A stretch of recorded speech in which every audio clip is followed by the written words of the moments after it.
Suatu kali Imam Syafi'i ikut pengajian Imam Malik. Apa kata Imam Malik? Urusan rezeki, Pak. Kata Imam Malik, rezeki tidak perlu dicari. Yang penting kalian jaga solat kalian. Kalian jaga ibadah kalian. Kalian jaga doa kalian. Jangan kalian berbuat maksiat, maka bukan kalian yang mencari rezeki, tapi rezeki yang datang kepada kalian. Itu pendapat Imam Malik. Terdengar oleh Imam Syafi'i. Menurut Imam Syafi'i, solat dijaga, setuju. Ibadah dijaga, setuju. Maksiat jangan dibuat, setuju. Doa harus dipanjatkan, setuju. Tapi harus dicari. Ada paho, ada kaki, ada usaha, ada rezeki. Berbeda pendapat mereka. Ketika berbeda pendapat ibu dan bapak, hebatnya tak saling bermusuhan. Ketika mereka berpisah, Imam Syafi'i pun berjalan bertemu dengan seorang bapak yang sedang mendorong gerobaknya. Isi gerobak ni penuh oleh anggur, isi gerobak ni penuh oleh kurma, isi gerobak ni penuh oleh gandum. Menengok bapak ni kesulitan, ditolong oleh Imam Syafi'i, didoronglah gerobak tadi. Gerobak ini pun selamat. Lalu dia memberikan hadiah kepada Imam Syafi'i, dikasih kurma, dikasih anggur. Imam Syafi'i tak langsung memakannya. Siapa yang beliau ingat pertama kali? Imam Malik. Berbalik, beliau balik ke tempat pengajian Imam Malik. Sampai di sana, itulah hebatnya akhlak ulama. Hebat akhlaknya. Dihidangkannya dulu makanan itu kepada Imam Malik. Wahai tuan guru, makanlah kurma ini, makanlah anggur ini. Dimakan oleh Imam Malik, dimakan oleh Imam Syafi'i juga. Sambil mereka makan, tertawa, tersenyum, cerita yang lain, barulah di ujung cakap disisip oleh Imam Syafi'i. Begitu akhlak para ulama itu. Wahai guruku Imam Malik, teringat olehku kaji kita tadi, engkau mengatakan jaga solatmu, jaga ibadahmu, jaga doamu, jangan kau melakukan maksiat, maka rezeki yang mencarimu, tak usah engkau mencari rezeki. Tapi yang ku alami, kata beliau, rupanya rezeki itu tak cukup dengan doa, tak cukup dengan ibadah. Ku dorong dulu gerobak orang, ku dorong dulu gerobak orang, kata beliau, barulah dapat kurma ni, barulah dapat anggur ni. Kalau ibu dan bapak berpendapat rezeki itu dicari atau berdoa saja? Berarti mazhabnya Syafi'i ni.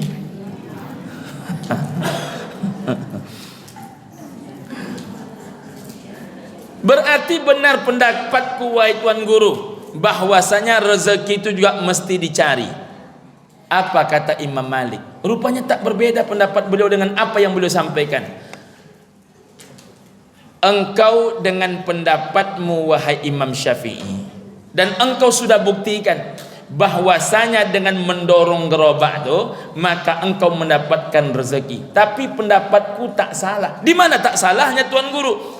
Rupanya dari pagi tadi aku rindu betul makan kurma, rindu betul makan anggur, maka ku perbaiki solatku, ku panjatkan doaku, ku baikkan ibadahku. Tiba-tiba datang engkau menghantarkan kurma dan anggur ke rumahku. Jadi yang betul pendapat Imam Syafi'i apa Imam Malik? Begitulah ulama itu, mereka berbeda pendapat tapi kemudian bisa saling menghargai.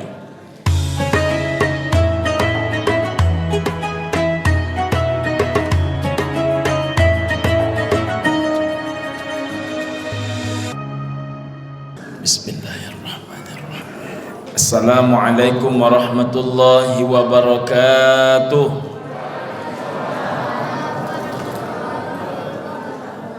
Innal hamdalillah, salatan wa salaman ala rasulillah, asyhadu an la ilaha illallah wahdahu la syarikalah, wa asyhadu anna muhammadan abduhu wa rasuluhu la nabiyya ba'dah.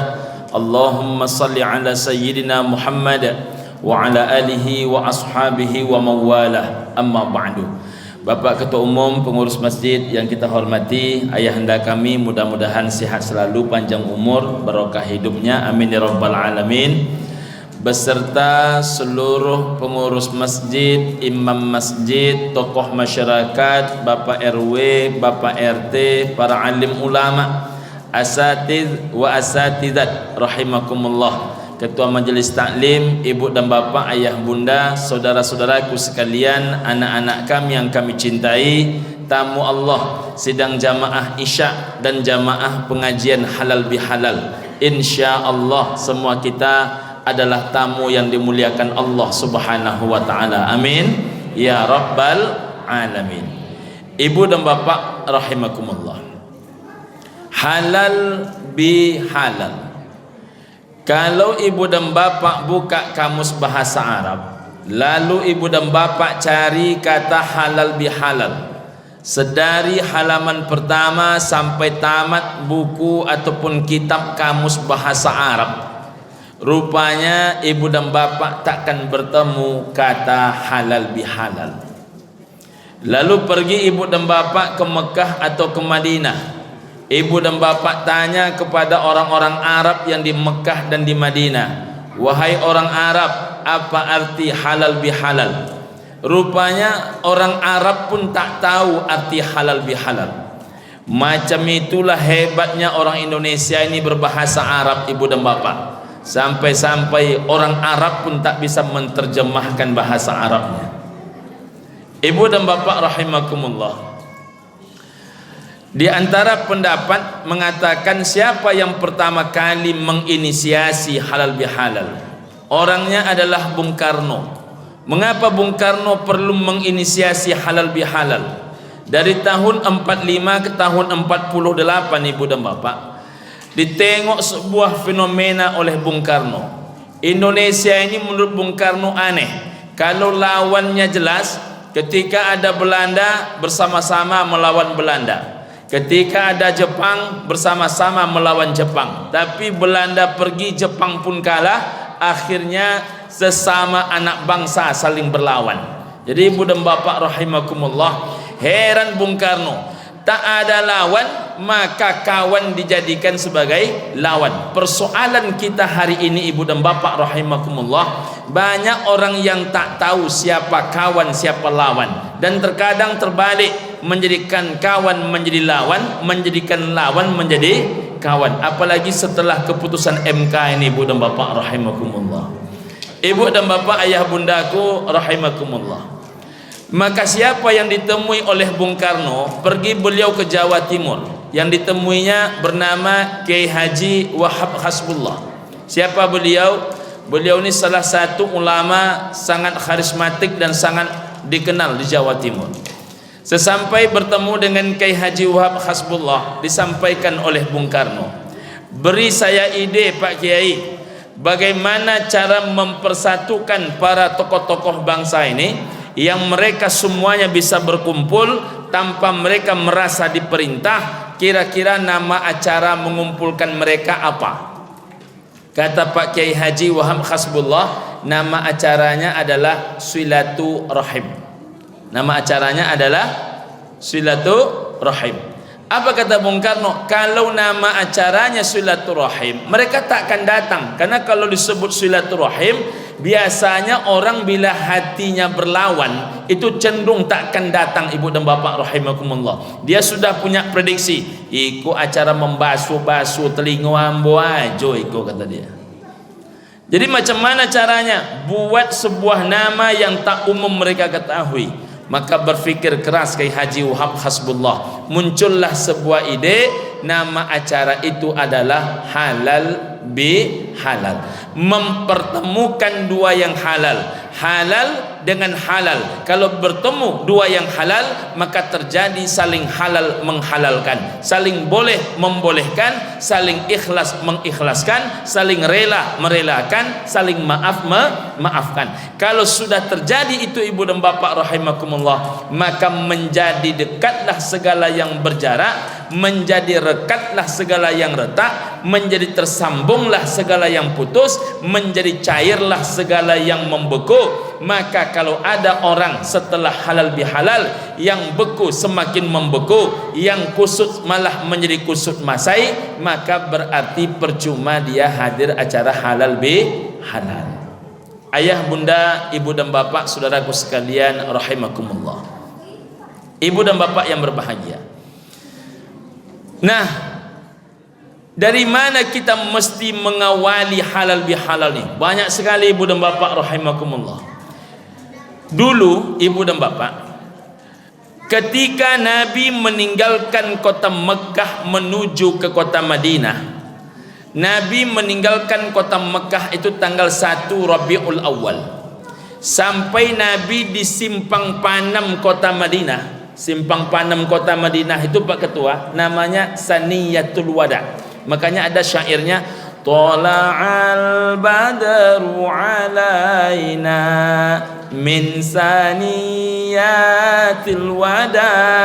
Nah, apa itu saniyatil wada? Tala'al badru alaina, telah terbit kepada kami bulan purnama. Dari mana kami menengoknya? Dari sebuah tempat, nama tempat itu adalah Saniyatul Wada. Jadi Saniyatul Wada itu nama simpang. Nama kelurahannya, kalau ibu dan bapak masuk dari Bangkinang menuju Pekanbaru, kelurahan pertama sebelah kanan namanya adalah Kelurahan Tuah Madani, Kecamatan Tuah Madani. Di sebelah kiri itu namanya adalah Kelurahan Simpang Baru, Kecamatan Bina Widya. Pak Ustaz kok hafal? Caleg ibu dan bapak rahimakumullah.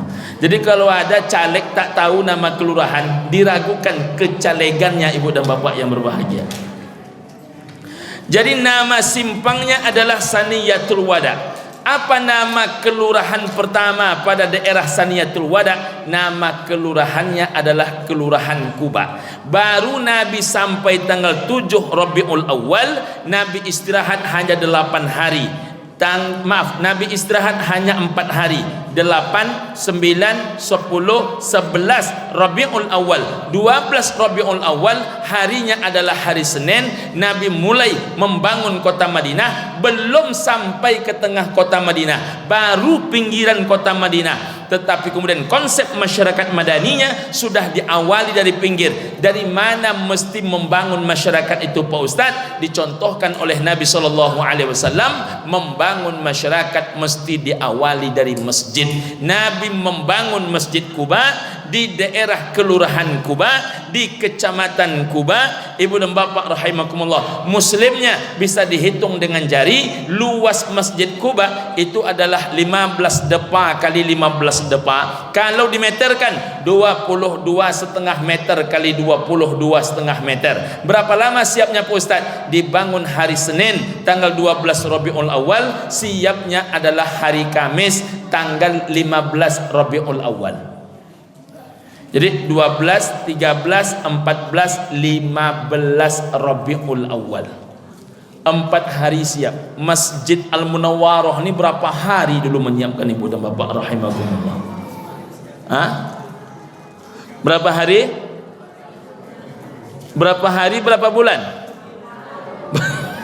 Tahun. Jadi Masjid Kuba itu 22,5 meter kali 22,5 meter. Disitulah masjid pertama kali dibangun oleh Nabi hanya 4 hari. Hebatnya ibu dan bapak rahimakumullah, rupanya untuk mempersatukan Ansor dan Muhajirin, untuk mempersatukan pendatang dan pribumi, untuk mempersatukan segala kepentingan agama dan bangsa, mesti berawal dari masjid. Jadi masjid ini ibu dan bapak rahimakumullah, tempat orang bersatu, tempat orang merasa damai, tempat orang merasa nyaman. Kalau ada masalah orang di rumah, datang dia ke masjid, maka masalah dia selesai. Tapi tak sedikit Pak Ustaz, justru orang datang ke masjid sebahagian tempat hari ini, justru di masjid inilah orang mulai berkelahi ibu dan bapak rahimakumullah. Saya diundang ceramah di salah satu masjid. Saya tak sebutkan nama masjidnya dan tak sebutkan nama wilayahnya. Kata Ustaz Somad untuk menjaga kode etik jurnalistik. Ibu dan bapak rahimakumullah, baru saya dalam perjalanan ditelepon oleh Pak Ketua Pengurus Masjid. Pak Ustaz, tolong sampaikan Pak Ustaz, kami di sini Pak Ustaz berserak-serak Pak Ustaz. Berserak macam mana? Kami di sini pecah Pak Ustaz. Pecah macam mana? Kami di siko pecah ompek Pak Ustaz, kata dia. Pecah 4 orang, pecah 2, kalian pecah 4. Pecah 4. Ada kelompok ketua pengurus, ada kelompok Pak RT, ada kelompok ketua pemuda, ada kelompok ketua majelis taklim. La ilaha illallah. Mengapa itu bisa terjadi? Ketika manusia mengedepankan ego kelompok dan ego dirinya, maka di dalam masjid pun orang bisa berkelahi. Betul ibu dan bapak? Di tempat lain ibu dan bapak, saya menemukan dulu di masjid tu payah nak mencari jamaah satu saf dulu. Sekarang dengan ketua pengurus ni menjadi ramai jamaah. Mengapa kok ramai jamaah Pak Ustaz? Dibuatnya pengajian ibu dan bapak rahimakumullah paling tidak 3 kali sehari. Bahkan satu hari kadang pengajiannya kalau hari Jumat 5 kali sehari. Berapa penceramah tetapnya Pak Ustaz? 32 orang penceramah tetap dalam sepekan. Berapa kali ceramah itu? Ramai itu masjid. Saya tak sebutkan masjid mana ibu dan bapak rahimakumullah. Lalu saya tanya Pak Ketuanya, dulu payahlah mencari orang mau datang ke masjid ni. Saya pun kalau diundang dulu sini agak-agak malas-malas selayang. Mengapa demikian Pak Ustaz? Orangnya tak ada. Ceramah karek, ceramah semangat, suara tinggi, jamaah tak ada. Ibu dan bapak rahimakumullah, hari ini jamaahnya ramai. Saya tanya, apakah aman-aman saja di sini Pak Ketua? Yang aman-aman juga Pak Ustaz, kata dia. Yang tak aman juga. Ada saja ibu dan bapak rahimakumullah, ada orang ibu dan bapak mohon maaf ditunjuk jadi pengurus masjid tak bersedia, tidak ditunjuk jadi pengurus masjid ibu dan bapak tukang kritik pengurus masjid. Di tempat lain banyak, di Al-Munawwarah ni kan tak ada ibu dan bapak rahimakumullah, tak ada kan? Alhamdulillah, patutlah damai-damai aja nampaknya. Masya Allah, tabarakallah. Yang membuat sakit kepala tu disuruh dia menjadi pengurus masjid, tak nak dia. Tidak pula dia jadi pengurus masjid, dia menjadi komentator kegiatan masjid, dia menjadi komentator pengurus masjid. Ada saja dan salah nampak oleh dia. Memang tukang nilai, tukang tengok, tukang pantau itu lebih banyak tahu dibandingkan yang mengerjakan. Beruntunglah di Al-Munawwarah ni jamaahnya sudah level Al-Munawwarah, imannya sudah Al-Munawwarah, bercahaya, berkilauan, tak ada lagi yang berkelahi di masjid. Amin ya rabbal. Jadi di masjid ini kita bersatu, jangan kita berkelahi. Cari titik di mana kita bisa jumpa, bukan titik di mana kita bisa berpisah. Cari di mana persamaan, bukan perbedaan. Kalau perbedaan yang dicari Pak, jangankan zaman Bapak, jangankan zaman sahabat, jangankan zaman Nabi, belum lagi ada kita ini, baru ada Nabi Adam dan anak keturunannya, sudah terjadi perbedaan. Sudah terjadi perbedaan. Menurut ibu dan bapak, apa tak berbeda Imam Malik dengan Imam Syafi'i? Berbeda. Apa contoh berbedanya Pak Ustaz? Coba saya tanya ibu dan bapak jamaah. Suatu kali Imam Syafi'i ikut pengajian Imam Malik. Apa kata Imam Malik? Urusan rezeki Pak. Kata Imam Malik, rezeki tidak perlu dicari. Yang penting kalian jaga solat kalian. Kalian jaga ibadah kalian. Kalian jaga doa kalian. Jangan kalian berbuat maksiat. Maka bukan kalian yang mencari rezeki, tapi rezeki yang datang kepada kalian. Itu pendapat Imam Malik. Terdengar oleh Imam Syafi'i. Menurut Imam Syafi'i, solat dijaga, setuju. Ibadah dijaga, setuju. Maksiat jangan dibuat, setuju. Doa harus dipanjatkan, setuju. Tapi harus dicari. Ada paho, ada kaki, ada usaha, ada rezeki. Berbeda pendapat mereka. Ketika berbeda pendapat ibu dan bapak, hebatnya tak saling bermusuhan. Ketika mereka berpisah, Imam Syafi'i pun berjalan bertemu dengan seorang bapak yang sedang mendorong gerobaknya. Isi gerobak ni penuh oleh anggur, isi gerobak ni penuh oleh kurma, isi gerobak ni penuh oleh gandum. Menengok bapak ni kesulitan, ditolong oleh Imam Syafi'i, didoronglah gerobak tadi. Gerobak ini pun selamat. Lalu dia memberikan hadiah kepada Imam Syafi'i, dikasih kurma, dikasih anggur. Imam Syafi'i tak langsung memakannya. Siapa yang beliau ingat pertama kali? Imam Malik. Beliau balik ke tempat pengajian Imam Malik. Sampai di sana, itulah hebatnya akhlak ulama. Hebat akhlaknya.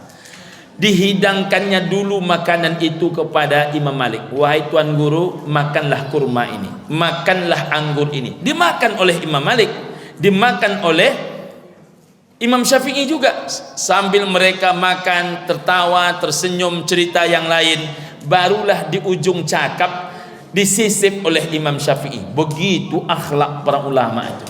Wahai guruku Imam Malik, teringat olehku kaji kita tadi, engkau mengatakan jaga solatmu, jaga ibadahmu, jaga doamu, jangan kau melakukan maksiat, maka rezeki yang mencarimu, tak usah engkau mencari rezeki. Tapi yang ku alami, kata beliau, rupanya rezeki itu tak cukup dengan doa, tak cukup dengan ibadah. Ku dorong dulu gerobak orang, kata beliau, barulah dapat kurma ni, barulah dapat anggur ni. Kalau ibu dan bapak berpendapat rezeki itu dicari atau berdoa saja, berarti mazhabnya Syafi'i ni.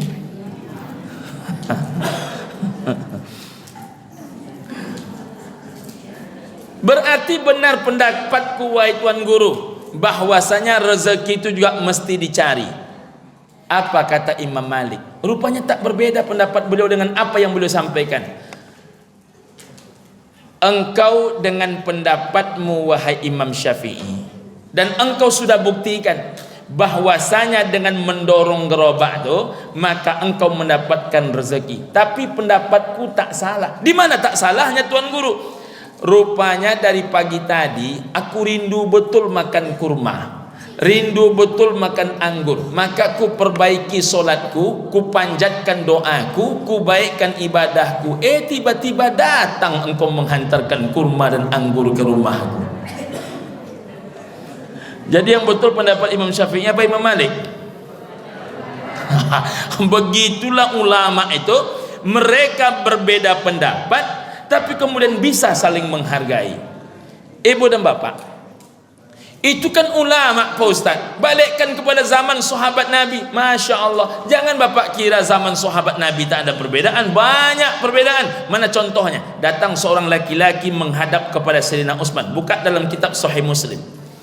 Wahai Sayyidina Utsman, mana haji yang paling benar? Kata Sayyidina Utsman, haji yang paling benar itu haji ifrat. Haji ifrat itu haji dahulu baru umrah. Laki-laki ini datang kepada Sayyidina Ali bin Abi Thalib.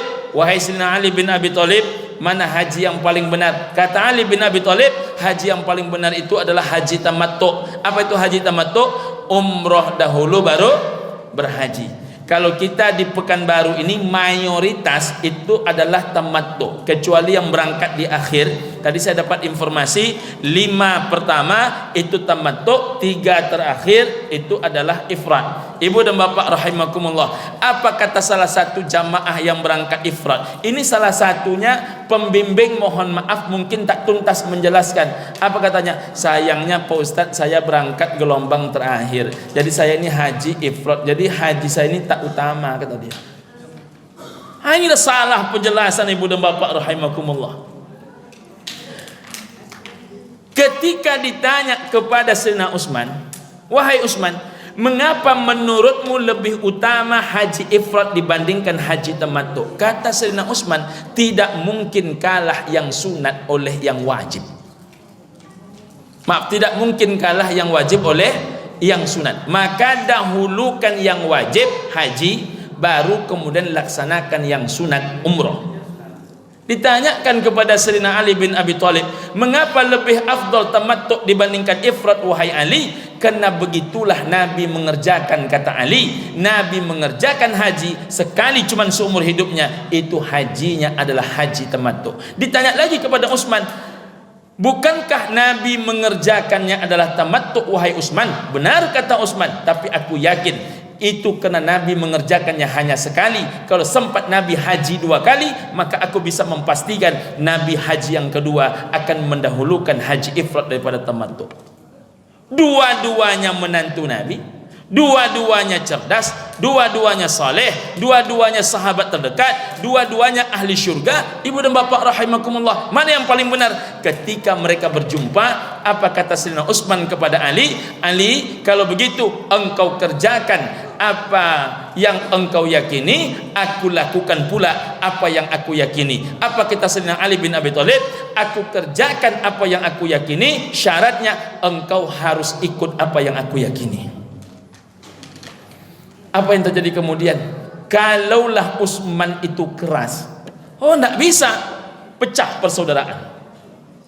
Beliau akhirnya ikut dengan apa yang dikerjakan oleh Sayyidina Ali, karena bagi Sayyidina Utsman menjaga persaudaraan lebih wajib daripada hanya sekedar memperdebatkan khilafiyah di tengah-tengah kita.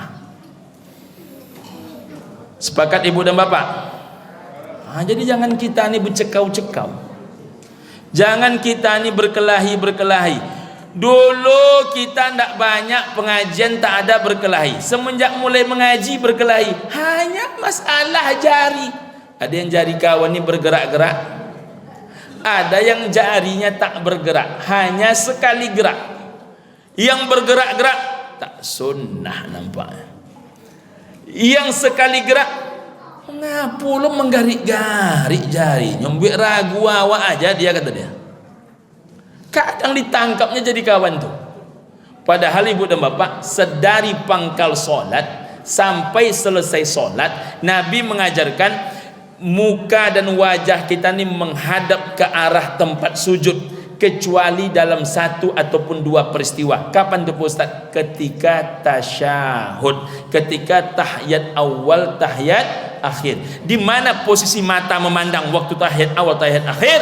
Mengarah ke jari telunjuk. At-tahiyatul mubarakatus sholawatut thayyibatulillah. Itu saat tasyahud, baik awal maupun akhir, ataupun tahiyat awal maupun akhir, itu mata memandang ke arah telunjuk. Telunjuk siapa Ustaz? Telunjuk awak. Kawan kau memandangnya ke telunjuk? Telunjuk telunjuk orang. Di situlah muncul masalah. Saya ditanya oleh jamaah, macam mana masalah kurban Pak Ustaz? Boleh mengkurbankan orang tua yang telah mati Pak Ustaz? Saya bilang, semenjak kapan kaji ini mengatakan tak boleh mengkurbankan orang yang mati? Dari mana kalian membaca kitab tak boleh mengkurbankan orang yang mati? Coba buka kitab Al-Fiqhul Islami wa Adillatuh Profesor Wahbah Az-Zuhaili. Beliau uraikan pendapat 4 ulama mazhab. Tak ada mereka yang memperdebatkan keabsahan, mereka hanya berbeda masalah proses. Kata Imam Malik, kalau diwasiatkan oleh ayah mak kita yang wafat tuh, wahai anakku, ini rumah kos mak tinggalkan 10 pintu. Pokoknya nak, rumah kos saja kau rawat ini, kau hidup cukup baik nih, kata dia. 1 cuman minta emak, tiap tahun kurbankan emak, kata dia. Sekarang emak itu telah tiada, maka hukum kurban terhadap emak itu wajib. Itu kalau diwasiatkan. Kalau tak diwasiatkan Pak Ustaz, kalau tak diwasiatkan ibu dan bapak rahimakumullah, maka hukum kurbannya menjadi makruh izinnya. Mengapa kok makruh? Karena belum tentu ia setuju. Tapi dikurbankan sah. Menurut pendapat Imam Syafi'i, jika diwasiatkan macam contoh tadi wajib, jika tak diwasiatkan cukup anaknya saja berkurban, karena amalan anak itu mengalir ke ayah emak dia. Menurut pendapat Imam Hanafi, jika diwasiatkan wajib, jika tak diwasiatkan maka daging kurbannya jangan dimakan, karena yang punya daging kurban telah mati, maka daging kurbannya pun disedekahkan. Menurut pendapat Imam Hambali, jika diwasiatkan wajib, jika tak diwasiatkan boleh. Daging kurbannya jangan semuanya disedekahkan, boleh dimakan. Kok boleh dimakan? Bukankah yang punya telah mati? Kan kalau dia hidup juga enggak disedekahkan juga. Yang memakannya kan anak bini dia, maka anak bini dia boleh memakannya. Jadi ulama itu hanya berbeda sedikit di ujung. Yang suka berkelahi itu yang mana? Yang baru mulai ngaji. Ibu dan bapak rahimakumullah. Disitulah orang baru mulai mengaji ini yang suka berkelahi. Jadi ibu dan bapak, jangan bercekau kalau tak paham, jangan menjadi urusan kita. Ikuti saja kaji yang sudah dapat, insya Allah selamat dunia akhirat. Amin. Ya Rabbal Alamin. Yang kedua, selain di masjid Pak Ustaz, di mana kita memulai membangun masyarakat nih Pak Ustaz? Kita mulai membangun masyarakat itu dari hubungan bertetangga. Kenapa dengan bertetangga Pak Ustaz? Banyak orang ibu dan bapak tak tahu tugas-tugas hidup bertetangga. Al-jaru diantaranya ahakku bisyuf'ati. Tetanggamu kata Nabi adalah orang yang paling berhak menerima pemberiannya. Ibu-ibu, tahukah ibu-ibu di Pekanbaru ini, Pak Ketua, pengalaman saya ini, banyak orang Pekanbaru ini yang tidak mau menjadikan Pekanbaru ini kampung halaman dia. Tidak rela dia, Pak. Di mana darah dia tertumpah, maka itulah yang dianggap sebagai kampung halaman dia. Di mana anak dia terlahir tidak dianggap sebagai kampung halaman, di mana dia menikahkan anak tak dianggap sebagai kampung halaman, di mana dia sakit sakaratul maut tak dianggap sebagai kampung halaman, bahkan di mana dia dimatikan dan dikuburkan itu tak dipandang sebagai kampung halaman. Maaf ibu dan bapak rahimakumullah. Terjadi di Pekanbaru, di mana dia lahir itulah kampungnya. Di sini dia mencari nafkah tak dianggap kampung. Di sini anaknya lahir tak dianggap kampung. Di sini anak bini dia pun mati, bahkan dikuburkan di akab. Ini pun tak dianggapnya kampung dia. Ada orang Pekanbaru begitu cara berpikirnya. Dari mana Pak Ustaz tahu? Dari mana Pak Ustaz tahu? Tahunya ibu dan bapak rahimakumullah. Saya risau menengok pertumbuhan zakat mal Pekanbaru ini. Jumlah penduduk Pekanbaru ini ibu dan bapak 1.200.000 orang. Tahukah ibu dan bapak jumlah penduduk Siak itu hanya 400.000 orang. Dengan 400.000 jumlah zakat mal Siak terkumpul 27 miliar. Berapa zakat mal Pekanbaru tercatat Desember 2021? Itu hanya 6,4 miliar. Desember 2022 naik menjadi 9 miliar 170 juta. Desember 2023 naik menjadi sekitar 15 sampai 17 miliar. Setelah 3 tahun ibu dan bapak dari 6,4 baru naik ke 15 sampai 17 miliar. Nah, berapa jumlah penduduk kita? 3 kali lipat daripada jumlah penduduk Siak. Tapi mereka paling tidak bertahan di angka 25 sampai 27 miliar. Kalau sempat mereka 25 saja, 25 dikali 3 kali lipat, kalau sama dengan penduduk Pekanbaru, maka paling tidak mereka bisa mencapai 75 miliar. Jadi Pekanbaru ini berapa mesti zakatnya keluar Pak Ustaz? Minimal rasio minimal zakat Pekanbaru ini paling tidak di angka 89 miliar rupiah, dan rasio maksimal bisa menyentuh angka 120 miliar. Dapatnya berapa? Maksimal baru 15 sampai 17 miliar. Kemana pergi zakat orang Pekanbaru nih Pak Ustaz? Kami coba mapping Pak Ketua. Salah satu yang kami curigai itu banyak orang Pekanbaru yang tidak mau berzakat di Pekanbaru. Kenapa demikian? Karena Pekanbaru ini bukan kampung dia.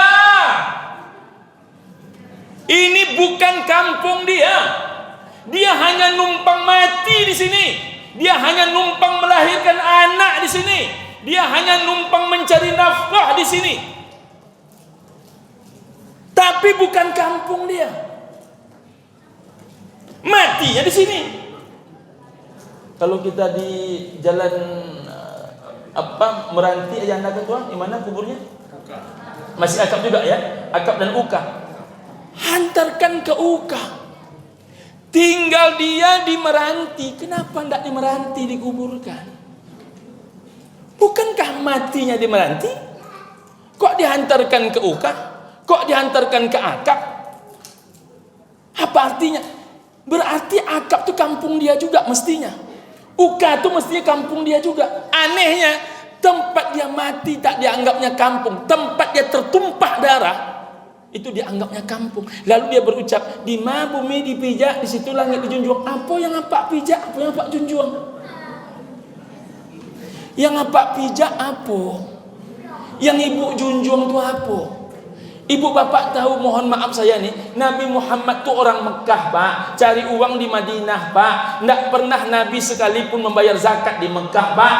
Nabi Muhammad, okelah, Abu Bakar macam mana Pak Ustaz? Utsman macam mana? Umar macam mana? Ali macam mana? Abdurrahman bin Auf macam mana? Seluruh mereka itu orang kota Mekah, cari uangnya di kota Madinah, bayar zakatnya di mana? Di kota Madinah. Jadi kalau ada orang berkata di ma bumi dipijak, di situ langit dijunjung, itu Nabi yang membuat. Itu sahabat yang membuat. Maka mengapa banyak orang kuliah S3 sulit membayar SPP-nya? Karena orang tak bayar zakat di sini Pak. Tapi oke lah Pak Ketua, itu zakat mal. Ini anak-anak jangan tegang dengan suara Pak Ustaz. Ya Pak Ustaz bukan lagi emosi, ini lagi menjelaskan. Dan kalian pula yang tegang nanti mendengarkan. Ibu dan Bapak, yang membuat saya tak habis pikir, lama saya menggeleng-geleng. Pergi saya ke simpang BPG, tak saya sebutkan nama masjidnya. Bapak Ibu, berapa jumlah kakak di sekitar masjid? Lalu disebut oleh warganya, di sini Pak Ustadz ada 800 kakak. 800 kali 4 berapa? 2 juta, maaf 2.000 3.200. 800 kakak 3.200. Masya Allah. Kok dikali 4 Pak Ustaz? Itu logikanya ayahnya 1, emaknya 1, anaknya 2. Itu kalau emaknya 1, karena ada juga bapak ini emaknya 2. Tapi kalau menengok wajah Al-Munawwarah ini 1 semua nih. Kalau menengok wajah, jangan ragu pula ibu-ibu, tengoklah wajahnya, wajah-wajah tulus ini, nampak-nampak. Ibu dan bapak rahimakumullah. Lalu saya tanya, coba cek pembukuan zakat fitrah. Alangkah terperanjatnya ibu dan bapak, rupanya yang bayar zakat fitrah di masjid itu hanya 344 jiwa. Jauh enggak selisihnya? Jauh. Nah, kemana dia hantar zakat fitrah itu? Atau dia pindah ke Masjid Al-Munawwarah? Enggak. Kan tidak. Saya tanya lagi di Paus. Saya tak sebut nama masjid. Berapa kakak di sini? 200 Pak Ustaz. Karena itu komplek perumahan. Saya tanya, Kalau 200 kali 4 berapa? 800 Pak Ustaz. Berarti minimal jumlah warga di sini, jumlah jamaah masjid 800 orang. Coba tengok catatan buku kas pendapatan zakat fitrah kalian. Berapa jumlah yang mau berzakat fitrah di masjid ini? Rupanya mengejutkan, jumlahnya hanya 197 orang. Pak Ketua, coba cek buku kas pendapatan zakat fitrah kemarin, karena saya belum pernah cek nih untuk zakat fitrah Masjid Al-Munawwarah nih kan. Jumlahkan jumlah penduduk, tengok pendapatan zakat fitrah, berapa orang yang mau bayarkan zakat fitrahnya di Masjid Al-Munawwarah Meranti. Kalau bukan ke sini engkau membayar, lalu engkau hantarkan ke masjid mana itu zakat? Bukankah al-jaru ahaqqu bi syuf'atih? Tetanggamu adalah orang yang paling berhak menerima pemberianmu. Bukankah zakatmu hanya 34.000 sampai paling mahal 45.000 satu jiwa? Kalau engkau berdua di rumah hanya 90.000, menunggu orang menerima duitmu itu 90.000 selama setahun. Engkau bawa pula pindah ke tempat lain. Lalu di mana letak sensitivitas sosialmu? Ada orang macam tu? Ada. Tapi kalau levelnya sudah Al-Munawwarah, insya-Allah enggak. Yang satu ini jangan bilang-bilang orang, ini rahasia kita ini. Yang lebih parah lagi adalah, oh ibu-ibu, boleh disampaikan enggak? Ada yang lebih parah daripada ini. Asal ditanya oleh pengurus masjid, Bu Hajah ikut kurban, ambo ke kampung Pak Haji.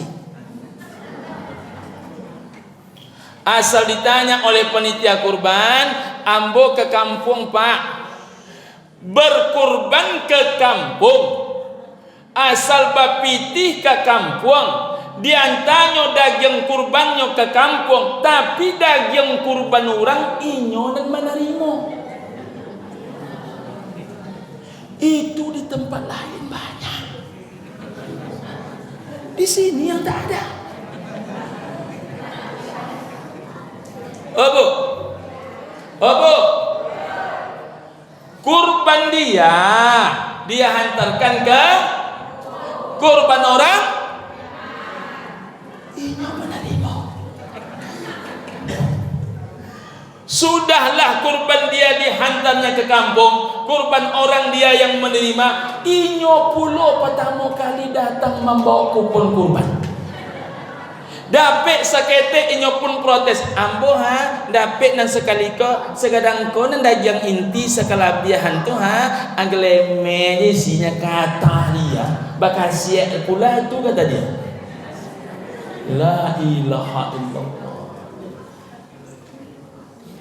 Tahukah kita ibu dan bapak rahimakumullah, Nabi kita yang mengajarkan la tu'zihirih, jangan engkau tiupkan aroma makananmu an kidrika, dari bawon periuk walimu, illa an tughrifa biha, kecuali engkau cidukkan isi makananmu itu untuk tetanggamu.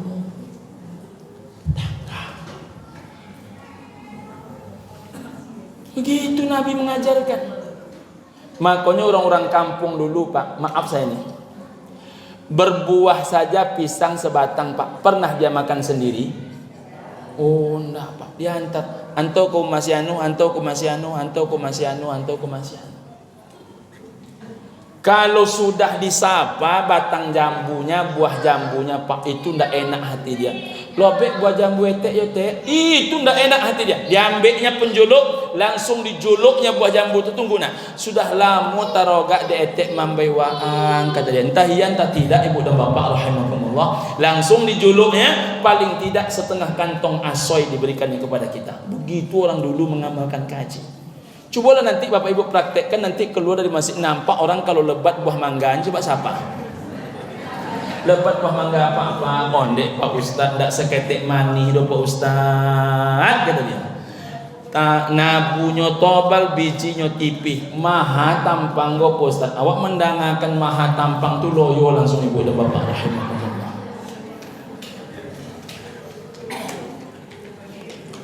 Ibu-ibu, ini ibu nih Pak. Yang satu ini jangan bilang sama orang juga. Ini jangan tersinggung ya. Oh ibu-ibu, saya mulai ceramah di Pekanbaru ini ayahanda ketua dari tahun 96. Umur saya waktu itu kalau tak salah 16 tahun. Tapi saya mulai ceramah itu tahun 90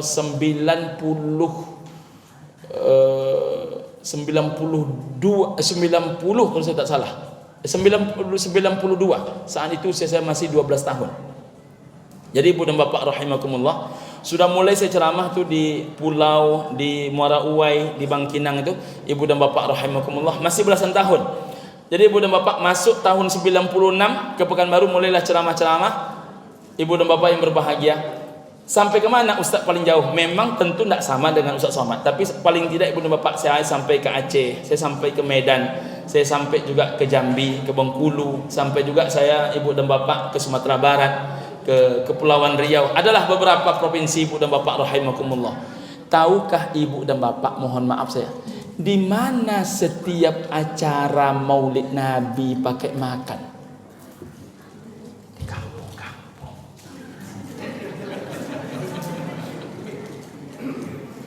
Boleh sampaikan ini enggak nih? Boleh.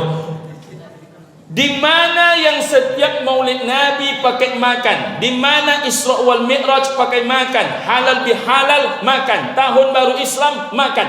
Di rumahnya lauk dia cuman keripik Pak. Tapi untuk dibawa ke masjid itu lauknya ikan baung, ikan tapah. Di mana tuh Ustaz? Di kampung-kampung. Hidup orang susah, tapi kalau berbagi luar biasa. Saya pergilah ceramah sudah, rasanya belum ada lagi satu pun kelurahan saya tak masuk rasa-rasanya Pak Ketua, apalagi di Pekanbaru nih. Kalau sudah ada Isra Mi'raj Maulid Nabi tahun baru Islam, apa isi snack orang kebanyakan Pak Ustaz? Bakwan ke bakwan, bakwan ke bakwan, bakwan ke bakwan.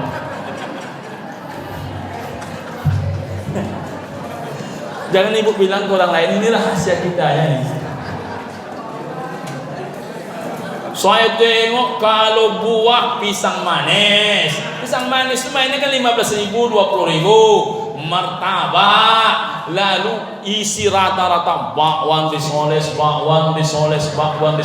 Saya biasanya ini bukan kena malam, saya tidak tahu ini ada makan apa tidak, saya nggak tahu Bapak Ibu rahimakumullah. Nah, sampai salah paham pula nanti ibu dan bapak rahimakumullah. Tapi kalau sudah acara Maulid Nabi, Isra Mi'raj, halal bihalal, ustaz-ustaz itu jarang yang makan ba'da isya.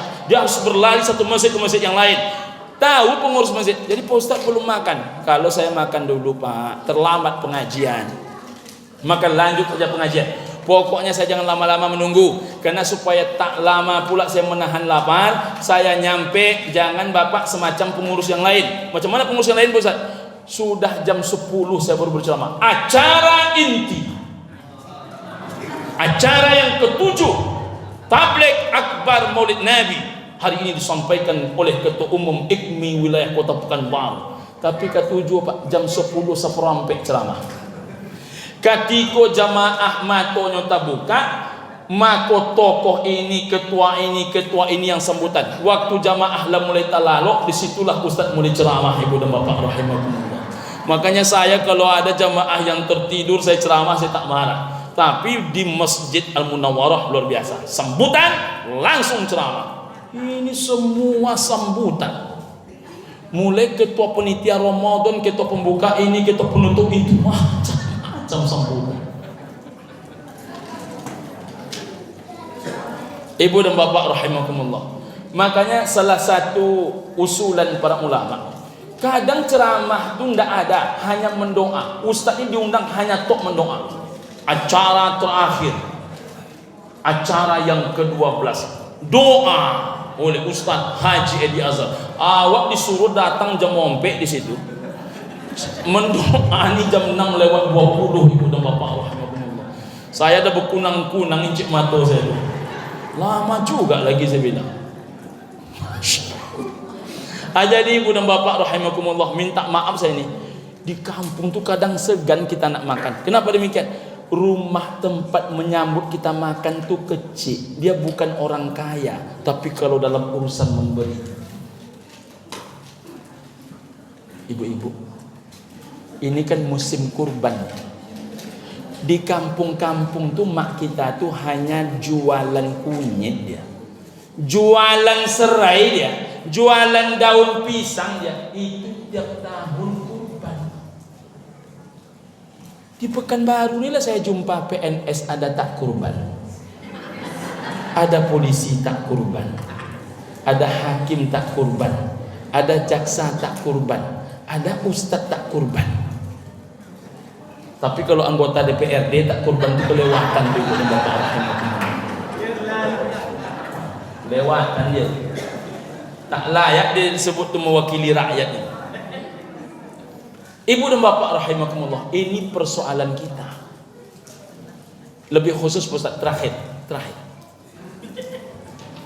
Hampir pula 1 jam ceramah ini. Terakhir Ibu dan Bapak. Kalau lebih ke dalam, ada istilahnya silatul ikhwan, ada istilahnya silatul rahim. Mana yang lebih besar pahalanya Ustaz? As-shadaqatu bi asyratin. Sedekah itu kata Nabi nilainya 10. Al-qardu meminjamkan uang tidak berbunga. Kata Nabi sallallahu alaihi wasallam bisamaniyati asyar, nilai pahalanya 18. Wasilatul ikhwan, menjaga tali persaudaraan. Kata Nabi sallallahu alaihi wasallam bi 20. Wasilatul rahim, menyambung tali silaturahim bi 24, nilai pahalanya 24. Jadi apa bedanya silatul ikhwan dengan silatul rahim Ustaz? Kalau silatul ikhwan, bapak-bapak dengan bapak-bapak, ibu-ibu dengan ibu-ibu, ini namanya silatul ikhwan. Saya dengan Bang Amir mengundang saya ke sini, rasa ini bukan undangan yang pertama lah. Sudah sering betul beliau mengundang, tak pernah berputus asa mengundang. Barulah malam ini datangnya. Jadi Ibu dan Bapak rahimakumullah, bukan saya tak mau datang, asal beliau menelpon ada saja halangan. Tengok full, tengok berisi, tengok tak bisa bang. Tak bisa. Mohon maaf Ibu dan Bapak rahimakumullah. Maka kami lebih sering berjumpa di Masjid Baitul Salam Jalan Pemuda. Jadi Ibu dan Bapak rahimakumullah, itulah silatul ikhwan. Saya dengan ustazah. Maka tadi ustazah di luar, ini masjid kami Pak Ustaz. Itulah namanya silatul ikhwan. Saya tadi Ibu dan Bapak menengok jam. Menengok jam kenapa? Memungkinkan apa tidak saya malam ini juga datang ke rumah Ustazah Afifah Rashid. Kenapa? Karena suami beliau berpulang ke rahmatullah. Apa yang saya pikirkan? Istri saya belum makan, anak saya belum makan. Karena malam ini saya mesti beli makanan. Maka saya terpikir besok pada subuh mungkin akan saya gerakkan mobil saya menuju rumah beliau. Apa gunanya Pak Ustaz jauh-jauh datang ke sana ke sini? Menjaga silatul ikhwan. Jadi yang silatul rahim yang mana dia Ustaz? Silatul rahim itu silatun artinya tali terikat mati. Rahim itu artinya perut. Jadi silatul rahim orang yang terikat mati karena ada hubungan seperut. Siapa itu Ustaz? Mak kandung, ayah kandung, nenek kandung, datuk kandung, etek kandung, makcik kandung, mak tua kandung, mak ngah kandung, apak kandung, mamak kandung, sampai anak kandung, cucu kandung yang seperut namanya silaturahim. Tapi di Indonesia ini Pak Ketua, mau seperut tak seperut, berperut tak berperut, kecil perut, besar perut, tetap namanya silaturahim. Tak ada bedanya. Pokoknya asal bersaudara, silaturahimnya sudah. Mana lebih wajib menjaganya Pak Ustaz? Kalau silatul ikhwan biasa itu berjarak Pak. Kalau Bapak bilang Pak Ustaz, itu dulu konco ambo Pak Ustaz. Konco, arek kami Pak Ustaz. Konco pelangkin. Kini Pak, kini ambo malih bakawan samanya Pak Ustaz. Mengapa begitu? Entah kenapa Pak Ustaz semenjak tua kau suka bacari Pak Ustaz. Jadi ambo kan bakupiah selalu Pak Ustaz. Awak orang masaji, awak orang bakupiah. Kadang-kadang Pak Ustaz walaupun ambo ndak imam tetap, tapi kalau imam tak datang ambo disuruh menjadi imam. Nah kawan ambo kok bacari, malih mau berkawan samanya Pak Ustaz. Bapak menjaga jarak dari seorang pencarut itu boleh dalam silatul ikhwan. Jadi boleh mantan kawan, boleh. Yang tak boleh tu jamaah Al-Munawwarah bilang macam ni.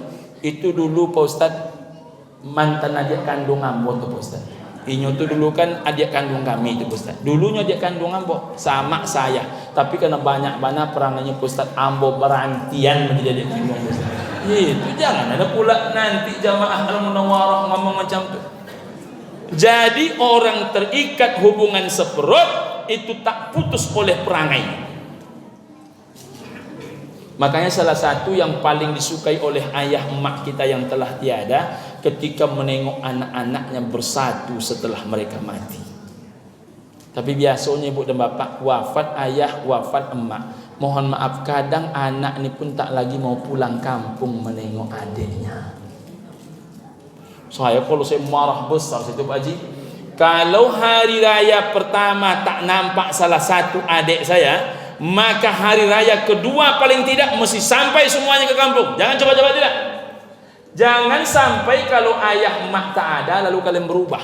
Iba hati emak kita tuh, ayah kita tuh kalau setelah mereka tiada anaknya ini berkacau balau. Ibu bapak, kalau sudah adik beradik ini jarang berjumpa, maka hati menjadi terpisah.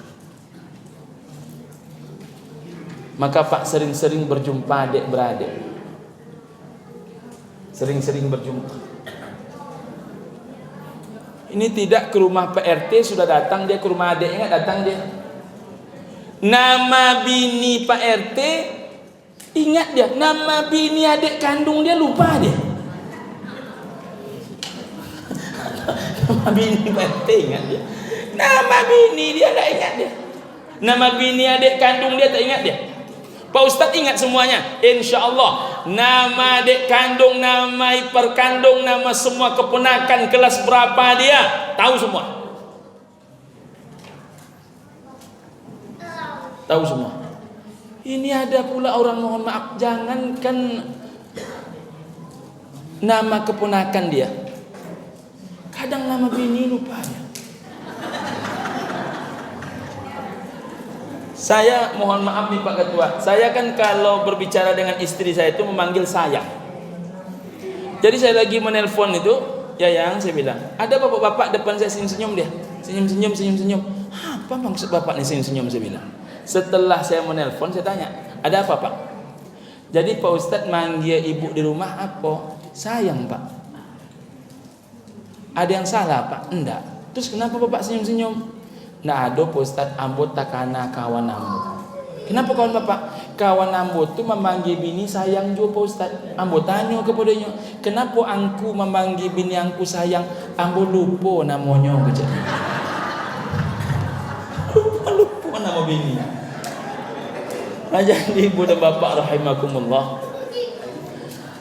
kita mulai berbaik-baik dengan yang terdekat, dengan istri. Saya perlu ingat sama bapak tadi ke ibu kan, bapak-bapak ini saya ingatkan, pastikan keringat bapak bercucur hebat dalam mencari nafkah untuk bini, untuk anak, untuk orang tua. Kita ini Pak tidak bisa mengalahkan padusi ini. Mereka terlanjur ditetapkan yang mengandung, terlanjur ditetapkan yang melahirkan, terlanjur ditetapkan yang menyusukan. Tidak mungkin kita mengalahkan. Bagaimana kalau kita nak berada di nomor urut 4 Pak Ustaz? Jadikan diri bapak itu mencari nafkah terhebat dalam keluarga bapak. Tak ada jalan yang paling baik kecuali dua hal untuk laki-laki. Pertama, ketika dia menuju rumah Allah untuk beribadah, atau yang kedua, ketika dia mencari nafkah untuk keluarga. Apa kata Nabi sallallahu alaihi wasallam? Innaka lan tunfiqa nafaqatan tabtaghi biha wajha Allah illa ujirta 'alaiha hatta ma taj'alu fi fami imra'atik. Sesungguhnya kata Nabi sallallahu alaihi wasallam, tidak satupun pemberian nafkah oleh seorang laki-laki kepada keluarganya tabtaghi biha wajha Allah, selagi niatnya untuk mencari wajah Allah, ridha Allah Subhanahu wa taala, illa ujirta 'alaiha, pasti ada pahalanya, pasti ada ganjarannya, walaupun kata Nabi hatta mata ja'alu fi fami imra'atik, engkau hanya menyuapkan sedikit makanan ke mulut istrimu.